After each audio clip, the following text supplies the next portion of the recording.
Why do things happen in threes? You know the expression, third time's a charm, or in Reiki, they talk about the Kotodama, where things go in three.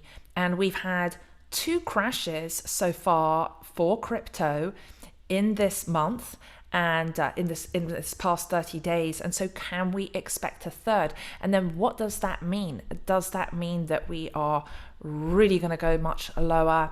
I'm going to share my thoughts on that, and we're going to take a look also at some of the things that you have shared here and what you do to stay strong during this insane amount of volatility. I'm Joanna Garzilli. This is Crypto Angel Network. Thank you for subscribing to the channel, for liking, for lighting up that bell to get my time-sensitive notifications, for sharing the videos, and especially your comments, because I want to highlight some of you today because I love what you bring. You give a great perspective. And for those of you who are newer to crypto, I trust that you will find it very helpful, because the idea of Crypto Angel Network is to expand your crypto consciousness.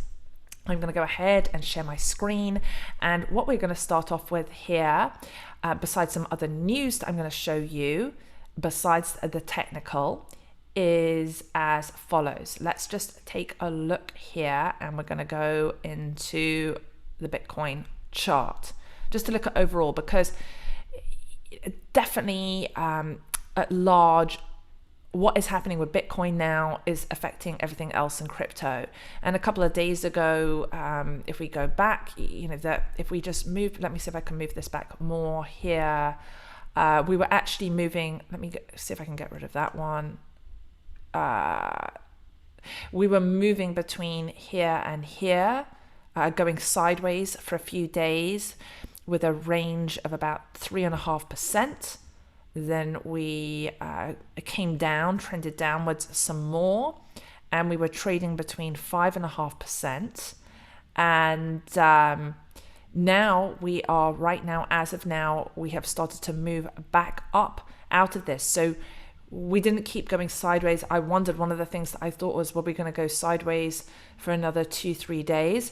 But we broke above from this crash here, back up above 33,300, and this former level of support that was here at 35,000. You see where we very quickly pumped in a short period of time, because I'm on the 15-minute chart here, right? We didn't just break through here. We went back above that former line of support, and then we got rejected hard at 36,600. You can see that we've got a couple of candle wicks here, and it, there is some volume there, and it remains to be seen whether we're going to go sideways a little bit and then maybe break back down below 35 and go sideways between 33.3 and 35.3. That is what we're going to be watching for. But let's just take a moment to zoom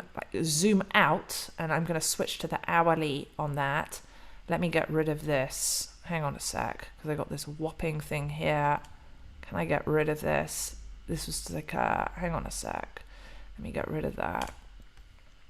So if we come back here to from that the all-time high, and to me it just looks like, I mean, overall, despite these crashes that in my personal opinion are very much coming from automated bots, from my studying algorithmic trading, if you're a retail trader, and especially if you're going anew, and I see a number of people going and doing these crazy leverage trades, I would stay well away from leverage trade. I don't do it personally, but if you're newer to crypto, I would steer clear of it, because there is so much pumping and dumping happening right now.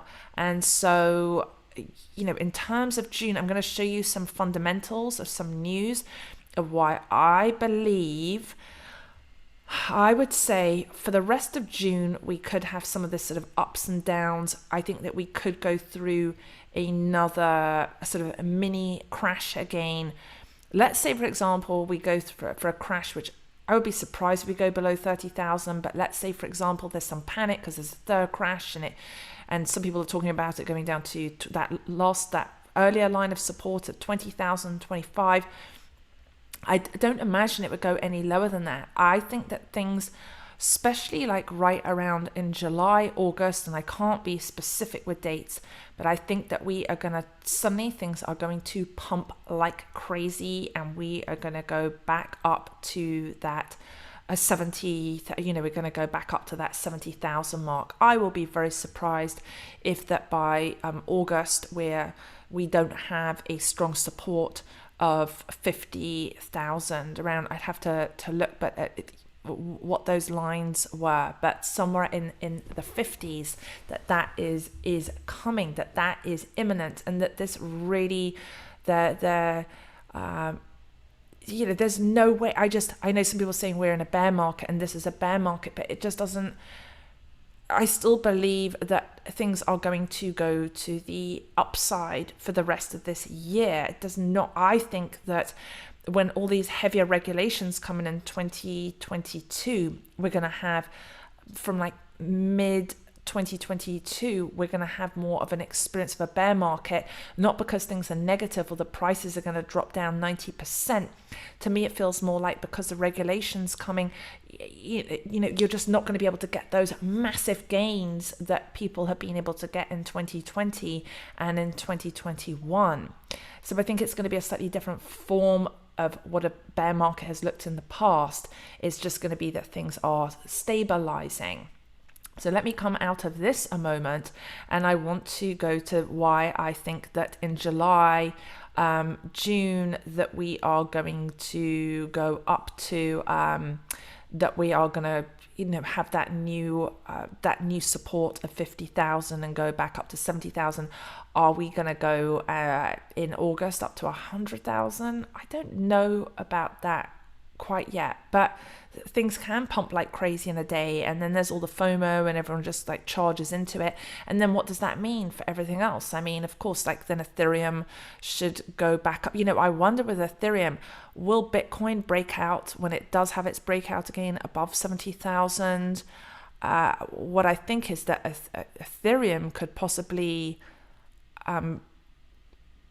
because of July and the EIP 1559, that it could actually go up to 5,000. Maybe in August it could be at 7,500, that they could hit a new high, and that we're really going to see some moves from Ethereum at a whole nother level. So that is something that I've been thinking about, that has been on my mind with sort of price predictions there. The reason why, for a period of time, I always watch what Michael Saylor's doing, and Max Kaiser as well. Max Kaiser, he's really out there, but more in the extreme. But I do like his stuff. I really feel that Michael Saylor, MicroStrategy, leading the way. But this is where I do not imagine, even if we have another dip, even if we go down to 20K in June, that I think it's a blip for what is coming, because MicroStrategy announced that it's doing an offering of 500 million aggregate principal amount of senior secured notes due 2028, which will bear interest at an annual rate of 6.125%. I would imagine that's going to clear a nice profit for MicroStrategy. The notes will be sold in a private offering to qualified institutional buyers in reliance on Rule 144A under the Securities Act of 1933 as amended, the Securities Act, right? So this is coming under SEC regulations. This is why I just don't believe that, we are in a phase where it takes a while for everything to catch up.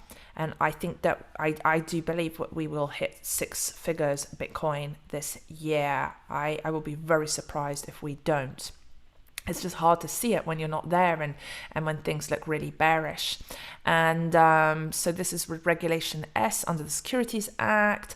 The offering is expected to close on June the 14th, 2021, subject to satisfaction of customary closing conditions, which I imagine Michael Saylor does this stuff all the time and works with these huge institutions.